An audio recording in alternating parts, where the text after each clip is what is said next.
পশ্চিমবঙ্গে খুব গুরুত্বপূর্ণ কয়েকটি লোকসভা কেন্দ্র আছে যেখানে ত্রিমুখী প্রতিদ্বন্দ্বিতা হচ্ছে, অর্থাৎ বিজেপি বনাম তৃণমূল বনাম বাম কংগ্রেস জোট। এই রকম কয়েকটি আসনের মধ্যে খুব উল্লেখযোগ্য আসন হচ্ছে মুর্শিদাবাদ, জঙ্গিপুর, মালদা উত্তর, মালদা দক্ষিণ।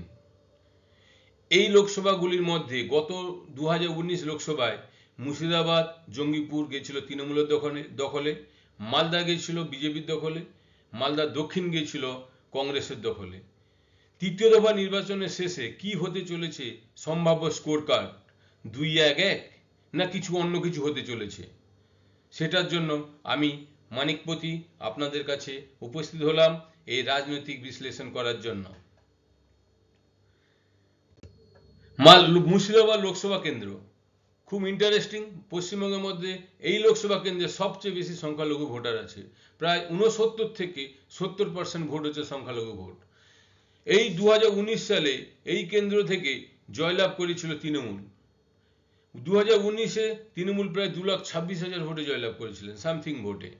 তবে 2019-এ কংগ্রেস এবং বামের মধ্যে কোনো জোট হয়নি, ওনারা পৃথক পৃথকভাবে লড়াই করেছিলেন এবং ভোটটা তৃণমূল বিরোধী ভোটটা ভাগ হয়ে গিয়েছিল 3 ভাগে। এর ফলে খুব মসৃণভাবে তৃণমূল ক্যান্ডিডেট এখানে জয়লাভ করেছিল। 7টি বিধানসভার মধ্যে করিমপুর, জলঙ্গি, ডোমকল, হরিহরপাড়া, রানীনগর ও ভগবানগোলা গিয়েছিল তৃণমূল, এগিয়েছিল। কেবলমাত্র মুর্শিদাবাদে গিয়েছিল বিজেপি, কংগ্রেস কোনো আর সিপিএম কোনোগুলোতে এগিয়ে থাকেনি। কিন্তু 2021 সালে বিধানসভা নির্বাচন দেখা যাচ্ছে সেই যথারীতি 6টি বিধানসভা কেন্দ্রে জয়লাভ করে তৃণমূল প্রার্থী, একমাত্র মুর্শিদাবাদে জয়লাভ করে বিজেপি। বাম কংগ্রেস কোনো খাতা খুলতে পারেনি। কিন্তু এই কেন্দ্রে যখন 2024-এর দোরগোড়ায় লোকসভা হলো, এই কেন্দ্র থেকে প্রতিদ্বন্দ্বিতা করলেন আবু তাহের খান, গৌরীশঙ্কর ঘোষ এবং মোহাম্মদ সেলিম। মোহাম্মদ সেলিম হচ্ছে বাম কংগ্রেসের জোট, গৌরীশঙ্কর ঘোষ বিজেপি, আবু তাহের খান তৃণমূল থেকে জয়লাভ করেন, তৃণমূল থেকে প্রতিদ্বন্দ্বিতা করেন। 2019-এ প্রাপ্ত ভোটের যদি দেখি, তৃণমূল আর বাম কংগ্রেস জোটের মধ্যে ব্যবধান ছিল 45,624। এই কেন্দ্রে মূলত প্রতিদ্বন্দ্বিতা হতে চলেছে তৃণমূল ভার্সাস বাম কংগ্রেস জোট। এখানে বিজেপি কিন্তু অনেকটা পিছিয়ে থাকছে। 2023-এ পঞ্চায়েত ভোটে দেখা গেছে রানীনগর 1-2 ব্লক, সাগরপাড়া ব্লক, ভগবানগোলা 1-2, গুধিয়া সহ বিস্তীর্ণ এলাকায় বাম কংগ্রেস জোট তৃণমূল থেকে ছিনিয়ে নিয়েছে এবং পঞ্চায়েতে।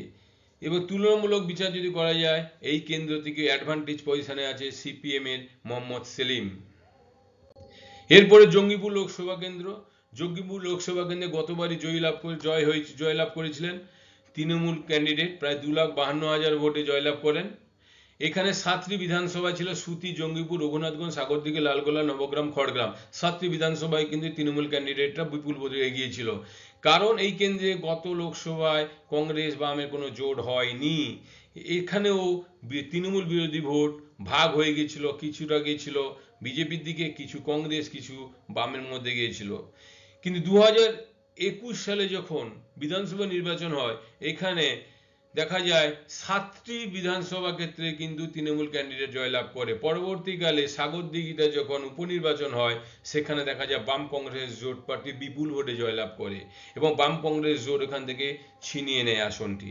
এবং এই কেন্দ্রে কিন্তু হাড্ডাহাড্ডি লড়াই হতে চলেছে 2024-এ। 2024-এ তৃণমূল থেকে প্রতিদ্বন্দ্বিতা করছেন খলিলুর রহমান, বিজেপি থেকে ধনঞ্জয় ঘোষ, মোর্তাজা হোসেন বকুল বাম কংগ্রেসের জোট প্রার্থী হিসাবে।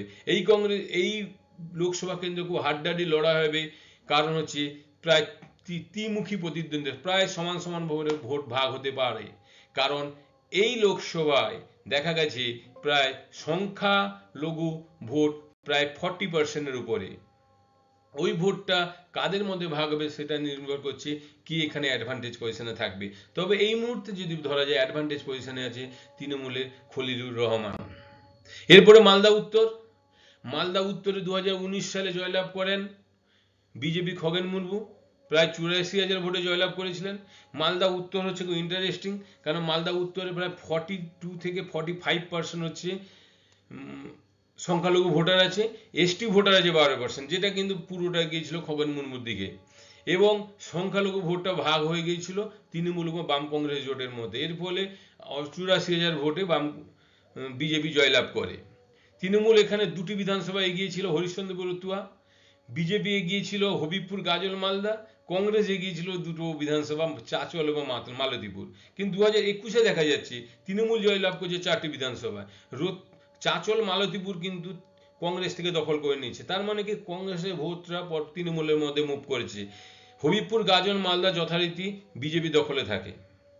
এবং এই কেন্দ্রে যদি এই মুহূর্তে তুলনামূলক আলোচনা করা যায়, সামান্য হলেও অ্যাডভান্টেজ পজিশনে আছে খগেন মুর্মু। তবে তৃণমূল ক্যান্ডিডেট কিন্তু ঘাড়ে নিঃশ্বাস ফেলছে।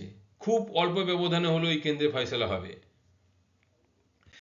মালদা দক্ষিণ, মালদা দক্ষিণ একটা ইন্টারেস্টিং কেন্দ্র। মালদা দক্ষিণ হচ্ছে, এখানে সংখ্যালঘু ভোট আছে 52 থেকে 55%।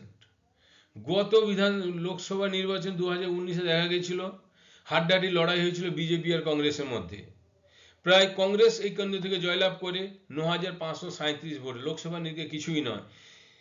কিন্তু 2021-এ দেখা যায় যে বিধানসভাগুলো 2019-এ কংগ্রেস এগিয়েছিল, মোথাবাড়ি, সুজাপুর, ফারাক্কা, শামশেরগঞ্জ, সেগুলো কিন্তু এখানে তৃণমূল ওইগুলো জয়লাভ করে। শুধু তাই নয়, বিজেপি যে লোকসভা ভোটে ইংলিশ বাজার, মানিকচক, বৈষ্ণবনগর বিধানসভা এগিয়েছিল, তার মধ্যে মানিকচক, বৈষ্ণবনগর সামান্য ব্যবধানে তৃণমূল জয়লাভ করে।